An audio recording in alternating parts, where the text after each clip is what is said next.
Je m'appelle Siam, je suis chef d'entreprise, j'ai 31 ans et j'ai monté ce qu'on appelle un peu plus communément une start-up.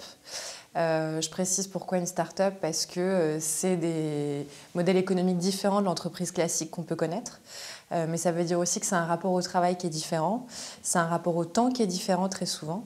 Et c'est vrai que moi je suis cette génération qui a commencé avec justement l'effervescence des startups, l'entrepreneuriat, etc. Il y avait plein de choses qui étaient mises en place à cette époque, c'était il y a 3 ans et demi maintenant.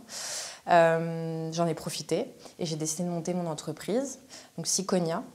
C'est une intelligence artificielle qui reproduit le comportement d'un assistant au travail. Au début, quand on monte sa start-up, le quotidien, c'est tout et n'importe quoi. Quand je dis tout et n'importe quoi, ça peut vouloir dire aller faire de la livraison, faire de la finance de haut niveau, faire des tableaux Excel, du marketing, de la stratégie, de la finance, etc.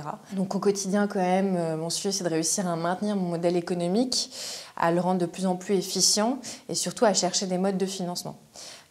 Pour pouvoir notamment recruter du monde. Parce que ça, c'est un petit peu le deuxième volet encore de mon travail, c'est réussir à manager, à faire en sorte que tout le monde aille dans le même sens. Du coup, il faut être opiniâtre, comme j'aime bien dire, courageux, il faut tenir, quoi.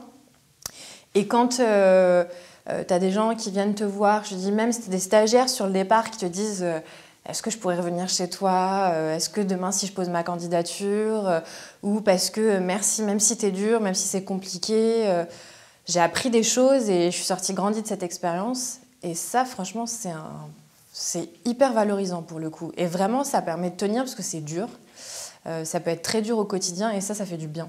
Au début, je suis partie en me disant ouais, plus de liberté, j'aurais plus de patron, j'aurais plus de chef. Bah si, en fait, j'ai des investisseurs et un banquier, quoi.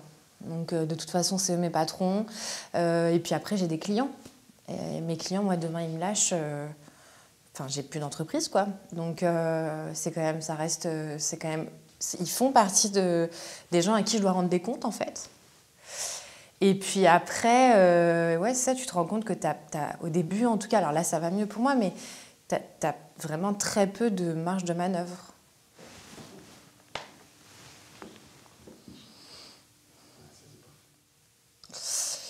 Donc là, c'est une femme et un homme qui sont le cadre d'une réunion, j'imagine, ou quelque chose comme ça. Oui, ça me fait totalement penser à aussi mon quotidien. Vu la photo, j'ai quand même l'impression que c'est plutôt le rapport... Enfin, disons que la patronne, c'est la femme, je pense, pour le coup, vu l'image. C'est marrant parce que du coup, elle est hyper bien mise en valeur. Après, je trouve ça rigolo, par exemple, parce qu'il y a des... Là, quand on regarde par exemple comment est-ce qu'elle est coiffée et comment est-ce qu'elle est habillée, et ça me fait penser à quelque chose qu'on m'avait dit à l'époque, elle a les cheveux très courts par exemple, elle a une coupe d'homme en fait. Et ça fait partie des ceux, alors moi j'ai les cheveux mi-longs par exemple, mais je ne vais jamais au rendez-vous les cheveux lâchés, jamais. C'est quelque chose dont on m'avait parlé, enfin qu'on m'avait dit, une femme qui a un poste de haut niveau dans une très grande entreprise française m'avait dit surtout jamais les cheveux lâchés. Donc c'est rigolo, ça me fait penser à ça du coup. Du coup, oui, je connais cette situation, ça m'arrive assez souvent. J'ai des investisseurs hommes aussi qu'il faut souvent que j'essaie de convaincre en adoptant cette posture-là. Après, je pense qu'il y a un parti pris, oui, sur la photo de toute façon, de clairement la valoriser. Après, tu aurais eu 2 hommes, je pense que si la lumière avait été mise sur enfin, du coup, un des hommes, ça ne voulait pas dire la même chose. C'est pour ça que là, je pense qu'il y avait plutôt...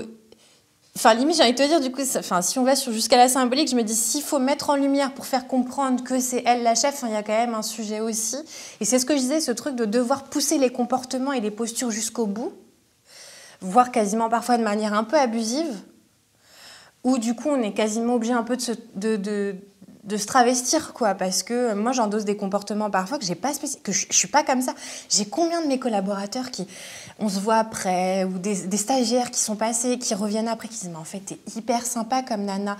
Et oui, je sais, je suis pas la même au travail de 9h à 19h et le week-end par exemple. C'est quelque chose qui voilà, enfin. Et du coup, parce que je répète, t'es obligé d'aller au bout, enfin, t'es vraiment obligé d'aller on te pousse dans tes retranchements, quoi. pour être sûr de pouvoir réussir. Donc voilà, c'est plutôt à ça que ça me fait penser en fait. C'est que s'il faut la mettre en valeur, j'ai du mal à... Enfin, je comprends la mise en valeur, je vois ce qu'ils veulent faire, mais moi je l'interprète plutôt, ok, on en est encore là quoi.